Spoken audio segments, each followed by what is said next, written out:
মহিলা দিছে কিও এই দেশের মহিলারা অত্যন্ত ভালো, দোয়া না করে পারলাম না। আয় আল্লাহ মেহেরবানি করে এই সকল মহিলাদেরকে আপনি কবুল করেন, বলেন আমিন।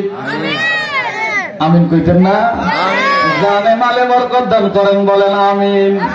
मरने के बाद उठने के बाद मरने के बाद उठने के बाद उसको सब महिला जन्नत दाखिल जोरे कलामी। ছোটে আয়সা জালালের নির্ভীক ওই সৈনিকেরা খতম করে গোবিন্দেরই চালা চামন্দৌলা। আল্লাহ মামুনদেরকে কবুল করেন, বলেন আমিন।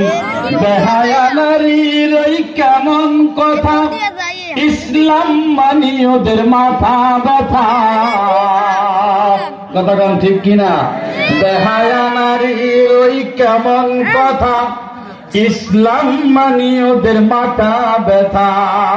পর্দার কথা যদি বলি, পর্দার কথা যদি বলি, তখন বলে ফতুয়াবাদী বিদ্রোহী, বিদ্রোহী বিপ্লবী মৌলবাদী, কেন জঙ্গিবাদী। যেরকম ঠিক কিনা? ইয়া ভাইবেন আপনারা গজল কম আমি বাদ দেন, আল্লাহ কবুল করে, বলেন আমিন। জানে মালে হায়াতে বরকত দান করেন, বলেন আমিন। আসেন যুবক ভাইরা ভিতরে ঢোকেন।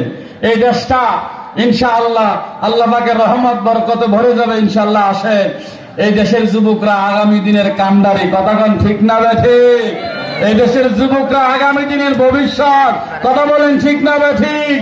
ছাত্র আন্দোলনের মাধ্যমে এই দেশের আবার স্বাধীনতা ফিরে পেয়েছি। কথা বলেন ঠিক কিনা? আবারও এই দেশের যুবকরা ইসলামের জন্য গর্জি উঠে, এই দেশ হবে কোরআনের বাংলাদেশ। কথা বলেন ঠিক কিনা? কেউ আপনারা জোরে কইতেন না কথাটা? এই দেশের যুবকরা যদি আরেকবার ইসলামের জন্য গর্জে ওঠে, বাংলার সংসদে কালেমার পতাকা উড়বেই উড়বে, উড়বেই উড়বে। ঠিক কিনা? যুবকরা হুইয়া পড়ছে, হার মানে খায়া সব শেষ।